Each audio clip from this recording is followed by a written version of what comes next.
आप सभी साथियों को जय भीम।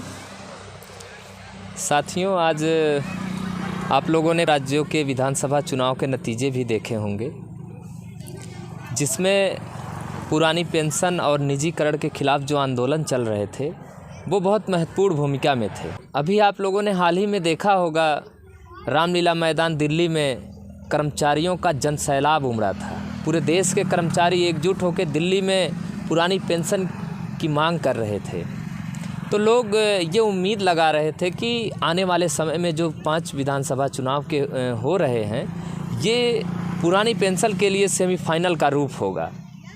और हमारे साथ इस समय मौजूद हैं इंजीनियर अखिलेश जी, जो पुरानी पेंशन आंदोलन में काफ़ी सक्रिय भूमिका में रहे हैं और इस समय पुरानी पेंशन आंदोलन में काम भी कर रहे हैं। आप एक रेलवे कर्मचारी भी हैं। तो आइए आज हम सर से जानते हैं कि जो इस समय के चुनावी नतीजे आ रहे हैं, क्या पुरानी पेंशन का जो मुद्दा है वो चुनाव में एक मजबूती क्यों नहीं दिखा पा रहा है? क्या कर्मचारी संगठित नहीं है? पुरानी पेंशन का जो मुद्दा पूरे देश भर में चल रहा है, लोग निजीकरण के खिलाफ आंदोलन कर रहे हैं और बहुत से ऐसे सामाजिक संगठनों से लेके कर्मचारियों के संगठन, सभी संगठनों के लोग इस समय देश में पुरानी पेंशन बहाली को लेके और निजीकरण रोकने के लिए बहुत बड़े पैमाने पे आंदोलन चला रहे हैं। लेकिन जब आज हम चुनाव का रिजल्ट देख रहे हैं तो मैं ये जानना चाहूँगा आपसे सर कि आप निजीकरण और पुरानी पेंशन के आंदोलनों में आप सक्रिय भूमिका में हैं। मैं आपसे जानना चाहता हूं कि क्या ओपीएस यानी कि पुरानी पेंशन कितना प्रभावी रहा है इस चुनाव में, और कहां गई पुरानी पेंशन की मुद्दे की वो लड़ाई? आज मुझे चुनाव में कहीं नहीं दिख रही है। दूर दूर तक मुझे पुरानी पेंशन की लड़ाई इस चुनाव में नहीं दिख रही है। कर्मचारियों का वोट कहाँ गया? सही कह रहे हैं रवि जी। सभी साथियों को जय भीम। आप कह सकते हैं ये एक आज 4 राज्यों के चुनाव का रिजल्ट आया है जी सर, जिसकी अभी जो है समीक्षा जारी है। और कहीं ना कहीं एक दुर्भाग्यपूर्ण है कि राजस्थान और छत्तीसगढ़ की राज्य सरकार ने जो है पुरानी पेंशन लागू की थी और वो इस बात पे उम्मीद में थी कि सरकार में समर्थन मिलेगा उसको दोबारा वापस आने का, लेकिन ये नहीं हुआ। लेकिन पुरानी पेंशन एक मुद्दा है, मुद्दा तो कहीं नहीं गया है, लेकिन चुनावी परिणाम में क्यों नहीं परिवर्तित हुआ, इसके देखिए कई कारण हो सकते हैं। देखिए, जब चुनाव आता है कहीं ना कहीं ये होना चाहिए, जैसा आप कह रहे हैं कि ये मुद्दा होना चाहिए, क्योंकि मुद्दा वर्ग विशेष का होना चाहिए। जैसे कर्मचारी वर्ग है, सरकारी कर्मचारी वर्ग है, तो उसके लिए ही नहीं, वो और उसके जुड़े परिवार के लिए और सारे समाज में जो व्यवस्था में आगे आने वाले लोग हैं, सबके लिए मुद्दा है। लेकिन कहीं ना कहीं जब चुनाव होता है तो मुझे ऐसा लगता है कि लोग जो है मुद्दे को छोड़ के और जो प्राथमिकताएं होती हैं या फिर और जो विभाजन है समाज में, उसके आधार पर जाके वोट कर देते हैं। इस कारण ऐसा हो रहा है और यही कारण है कि अभी पूरे देश में पुरानी पेंशन लागू नहीं हो पा रही है। और उसी के साथ साथ ये पुरानी पेंशन निजीकरण भी है, तो ये कहीं ना कहीं 2%, देखिए सरकारी कर्मचारी लगभग 2 से 2.5% पूरे देश में, केंद्र और राज्य की मिला के, तो ये संख्या लोकतंत्र के हिसाब से काफ़ी कम होती है, लेकिन इनके परिवारों को जोड़ेंगे तो ये बढ़ेगा। लेकिन ये मुद्दा सबका होना चाहिए, मुझे ऐसा लगता है कि ये सबका मुद्दा होना चाहिए, सबको समझना चाहिए। और कहीं ना कहीं और तरह की बातें आती हैं अब जिसको हम कह नहीं सकते, लेकिन कुछ तो ऐसा हुआ है कि ये जो आपकी बात है उसको भी बल मिलता है कि जो है ये मुद्दा निष्प्रभावी रहा है।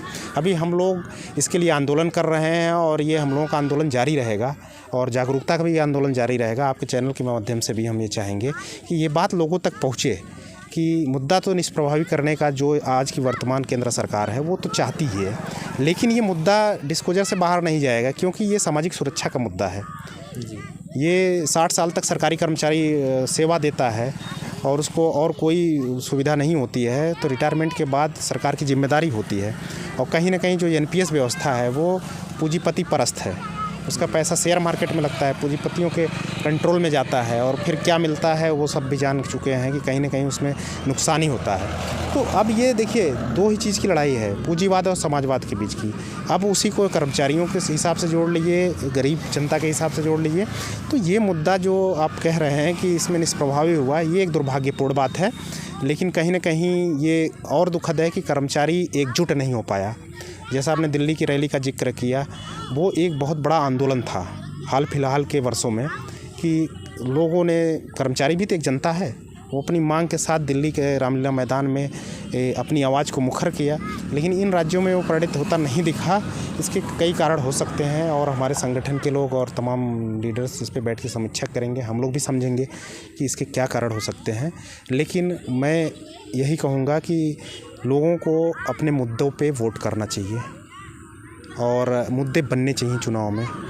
बाकी बहुत से रिजल्ट, बहुत से चुनाव, बहुत सी चीज़ें ऐसी हो रही हैं जो लोगों के हित में नहीं है, लेकिन उस पे लोगों की चर्चा हो जाती है और वो मुद्दा बन जाता है। लेकिन जो बहुत असल मुद्दे हैं कहीं न कहीं उसकी चर्चा नहीं होती है। तो ये सारी बातें हैं। मुद्दा तो है ओपीएस और निजीकरण मुद्दा है, ये एक समाज का मुद्दा है। आगे चल के हमें इस पे आना ही पड़ेगा। सर, मैं आपसे एक और सवाल करना चाहूँगा। जो सर निजीकरण का आप आंदोलन चला रहे हैं देश भर में, सरकारी कर्मचारी ही ज़्यादातर इस आंदोलनों में सहभागिता कर रहे हैं, लेकिन सर मेरा मानना है और मेरा अनुभव है कि इसमें देश के सभी नागरिकों को आगे आना चाहिए, क्योंकि सरकारी संपत्तियों को बचाना सबका दायित्व है, क्योंकि उपभोगी तो सर्व समाज है। लेकिन आज इस निजीकरण की लड़ाई में मुझे लगता है कि केवल सरकारी कर्मचारी ही आवाज़ उठा रहा है, जनता को इससे कोई मतलब नहीं है कि किन चीज़ों का प्राइवेट किया जा रहा है और किन सरकारी संपत्तियों को बेचा जा रहा है। जनता का ध्यान इस पे नहीं है, मेरा मानना है। ये एकदम बहुत सही प्रश्न आपने किया है। असल समस्या यही हो रही, देखिए सरकारी कर्मचारी बहुत कम संख्या में हैं और वो लड़ रहे हैं, संघर्ष कर रहे हैं और बहुत ही मतलब ताकत के साथ, जितनी उनकी ताकत है उस मुद्दे को। लेकिन जो आप बात बोल रहे हैं, जब तक ये जनता का मुद्दा नहीं बनेगा, असल में जनता का मुद्दा है निजीकरण। ये कोई कहे कि ये सरकारी कर्मचारियों का मुद्दा है तो मैं इसको गलत मानता हूँ। और गलत कैसे है आप ये बताइए। आप बच्चों की कोचिंग चलाते हैं और जिस वर्ग से आते हैं सबको आरक्षण मिला हुआ है। किसी भी निजी व्यवस्था में आरक्षण नहीं है, आप समझिए। और जो बच्चे पढ़ लिख के आज भी अपने समाज में यही होता है कि सबको सरकारी नौकरी चाहिए, एक जॉब सिक्योरिटी है, एक सामाजिक सेवा करने का भी मौका मिलता है लोगों को। जब वो व्यवस्था नहीं रहेगी तो कहाँ जाएंगे ये लोग? समानता का अधिकार है उसमें, सबको बराबर का हक है। चाहे आईएएस की पोस्ट निकले सिविल सर्विसेज की, चाहे चपरासी की पोस्ट निकले, सब में बराबर का अधिकार है भारत देश की जनता के लिए। तो ये सरकारी व्यवस्था में है, लेकिन ऐसी प्राइवेट कंपनियों में और तमाम जगहों पे बराबर का अधिकार नहीं है, सबको राइट्स नहीं है, सब पार्टिसिपेट कर सकते हैं। तो इसलिए ये बहुत ही मुख्य प्रश्न आपने उठाया कि सबको इस पे जागरूक होना चाहिए और आप लोगों को भी करना चाहिए, हम लोगों को भी करना चाहिए। ये हर एक व्यक्ति का मुद्दा है कि देश में जब तक पब्लिक सेक्टर नहीं बचेगा, लोगों को बराबरी का अधिकार नहीं बचेगा, लोगों की जो है फंडामेंटल राइट्स नहीं बचेंगे, लोगों को जो है इक्वालिटी नहीं आएगी समाज में, असमानता बढ़ती चली जाएगी। आखिर समानता हमारे संविधान का जो है एक मूल तत्व है कि हमें समानता लानी है समाज में। तमाम तरह की विषमताएं हैं, तो उसमें एक ये भी है कि आर्थिक समानता। लेकिन कहीं ना कहीं निजीकरण के बाद आर्थिक विषमता बढ़ती जा रही है। कुछ परसेंट लोग अमीर होते जा रहे हैं और बाकी के लोग गरीब होते जा रहे हैं। लोगों के लिए रोजगार के अवसर ख़त्म होते चले जा रहे हैं, एक सम्मान छिनता चला जा रहा है। तो ये सारे मुद्दे एक जैसे ही हैं, चाहे ओपीएस का मुद्दा हो, चाहे निजीकरण का मुद्दा हो। और ये सिर्फ कर्मचारियों की जिम्मेदारी नहीं है, ये स्पष्ट कहना चाहता हूँ कि ये सबका मुद्दा है।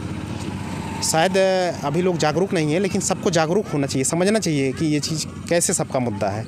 जो बच्चे हैं, ठीक है, आज जो सरकारी व्यवस्था में है, कल को ये आने वाले बच्चे उस व्यवस्था में जाएंगे और कल उससे देश चलेगा, उससे देश डिसाइड होगा।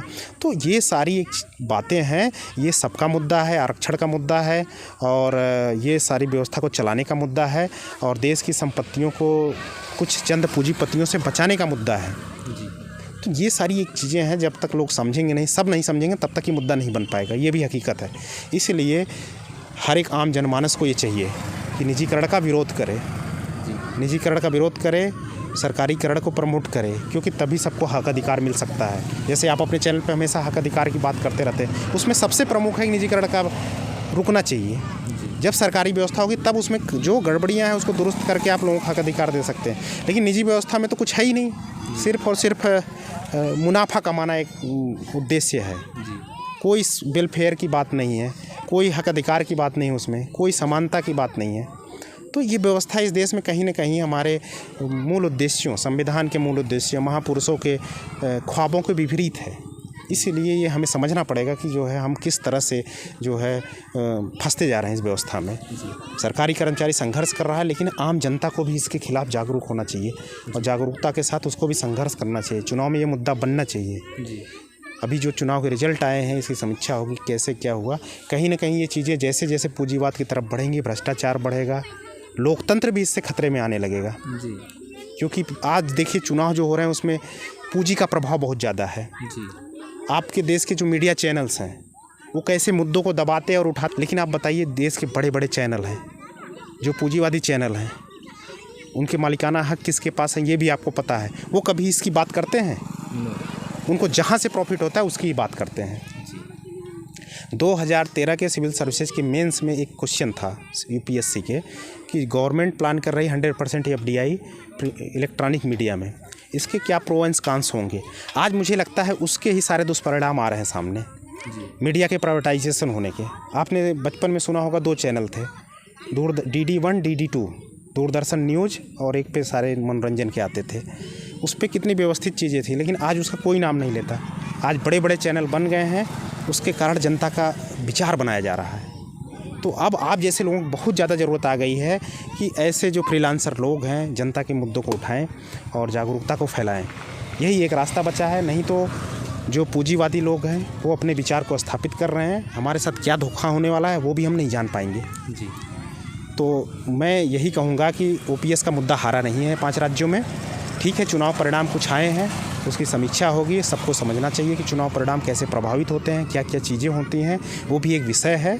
लेकिन कर्मचारियों ने अपने इस मुद्दे के पक्ष में वोट भी किया है। हाँ, ये मैं मान सकता हूँ कि कर्मचारियों में जाति, धर्म और तमाम चीज़ों को लेकर भेदभाव हो सकता है, उस विभाजन के कारण या कोई किसी पार्टी से ज़्यादा ही लगाव में, तो वो चीज़ें होंगी। लेकिन मोटी मोटा OPS एक कर्मचारियों का मुद्दा है, समाज का भी मुद्दा है, और इस मुद्दे पर सबको जागरूक होना चाहिए। जितने साथी हमारे सुन रहे हैं, हम आप लोगों से भी आग्रह करेंगे कि निजीकरण OPS के लिए आप लोग भी जागरूकता फैलाइएगा, और सरकार को इस पे कभी न कभी बात करनी पड़ेगी, इसका एक सलूशन निकालना पड़ेगा। धन्यवाद साथी। बहुत बहुत धन्यवाद सर आपका। साथियों, आप लोगों ने सुना पुरानी पेंशन आंदोलन के सहभागी, निजीकरण व्यवस्था के खिलाफ आंदोलनों में काम करने वाले इंजीनियर अखिलेश जी को, जो रेलवे विभाग में कार्यरत हैं। तो साथियों, जो संपत्ति सरकारी है वही संपत्ति हमारी है, इस चीज़ को सभी लोगों को समझना होगा।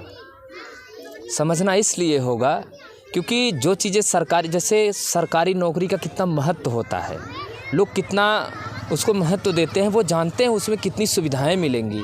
आपको कभी नौकरी से नहीं निकाला जा सकता है, आपको प्रमोशन भी मिलेगा, आपको एक अच्छी पेमेंट मिलेगी, और रिटायर्ड होने के बाद आपको जो है एक पेंशन भी मिलेगी। इसी प्रकार से जो संपत्ति सरकारी है वही संपत्ति हमारी है। इस चीज़ को सभी लोगों को मानना होगा और इसे अच्छे तरह से समझना होगा कि जिन चीज़ों का प्राइवेटाइजेशन हो रहा है, यानी कि जिन चीज़ों को निजीकरण किया जा रहा है, पूंजीपतियों के हाथ में दिया जा रहा है, वो हमारी सरकारी संपत्ति बिक जा रही है। अब पूंजीपति लोग उसे अपने हिसाब से चलाएंगे, अपने हिसाब से उस पर जो है तय करेंगे कि हम कितना अधिक धन वसूलें। तो साथियों, यदि आपने देश की व्यवस्था को बचाना चाहते हो तो निजीकरण के खिलाफ आपको भी आंदोलन में शामिल होना होगा, आवाज़ उठाना होगा। देश की सरकारी संपत्तियों का निजीकरण रोकने के लिए आपको आगे आना होगा। सभी साथियों को जय भीम, जय संविधान।